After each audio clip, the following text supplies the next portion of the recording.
Jio NGO বলতে আমার ভাষা জিও এনজিও আপনার যে লক্ষ্য উদ্দেশ্য সরকারি একজন সংস্থা বা দপ্তরের লক্ষ্য উদ্দেশ্য নেই, কিন্তু এখানে ডিবেটিং কিছু নেই। আপনিও এই দেশের ডেভেলপ চান, সরকারি প্রতিষ্ঠানগুলো এই দেশের ডেভেলপ চান।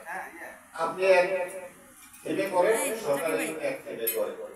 বাকি হলো যে এখানে আমার সামনে আজকে প্রথম বলতে হয় যে আজকে সবার সম্মানিত সভাপতি আমাদের আক্তার হোসেন ভাই আমার খুবই পরিচিত এবং সে আমার অনেক আগে পরিচিত এবং আমার সাথে দুই নেত্রী এরা অনেক আগে হইতেই এখানে যারা আমার সামনে আছে সবাই আমার একবারে খুবই নিকট এবং খুব পরিচিত। কেউ নির্বাহী পরিচালক, কেউ বড় বড় প্রতিনিধি হিসাবে আসে। মূলত কথা হলো আমি ব্যক্তিগতভাবে আমি কোনো জিওকে ডিভাইড করি সেটাই আসে। এই জন্য আপনি তো আমার সহযোগী, আপনি তো আমার সহযোগিতা, আপনি তো আমার প্রতিদ্বন্দ্বী।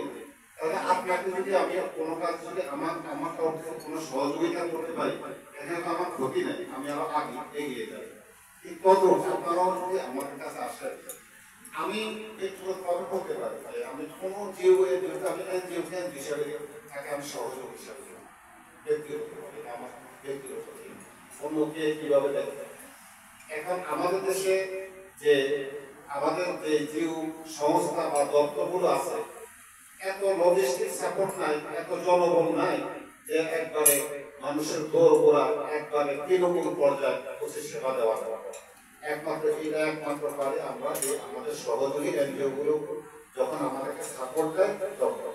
কিন্তু আমাদের সহযোগী এনজিও গুলোর মধ্যে সমস্যা আছে, যেটা আমি ধীরে বলতে পারি যে একটা রেজিস্ট্রেশন করে রাখতে যে আজকে যে এটা যে উদ্যোগটা নিচ্ছে এটা কিন্তু একটা ভালো উদ্যোগ যে সবাইকে সমন্বয় করা। আর পানি কিন্তু ফোটা ফোটা পড়তে পড়তে পুকুর ভরে যায়। আপনি সামান্য ছোট ছোট কাজ করতে করতে একটু বড় হবে, যেমন বড় বড় যে সংস্থাগুলো আছে তারা আমাদের ছোট এনজিওগুলোকে বাঁচিয়ে রাখে। এক সময় সেই তার সমকক্ষ হতো, কিন্তু বড় এনজিওগুলো ছোট এনজিও সহযোগিতা করে। এই মনোভাবটা আমাদের বড় এনজিও যে এটা যদি সমন্বয় করে, সমন্বয় করার আমাদের এনজিওরা এক এক করে এক ভিত্তিতে কাজ করে, কিন্তু এটা যেটা বলছে সবাইকে সমন্বয় করে। সমন্বয় করলে আমি যত তাড়াতাড়ি একটা কাজ আমি সমন্বয় একটা বলি যে কোনো একটা কাজ ভ্যালু দিয়ে হোক সরকারের তরফ থেকে বন্ধ করা সম্ভব নয়। আইন দিয়ে কোনোদিন বন্ধ করা যায় যতক্ষণ পর্যন্ত মানুষরা সচেতন না হয়। আর আমার এত জনবল নাই যে আমি আজকে রাজাপুরের শহরের মধ্যে গিয়ে আমি যে বলবো আমি তো হয় মেম্বারকে ফোন করবো, আমি চৌকিদারকে ফোন করবো বা এখন পুলিশ পাঠাবো, সে যাবে আমার ঘুরে আসবে।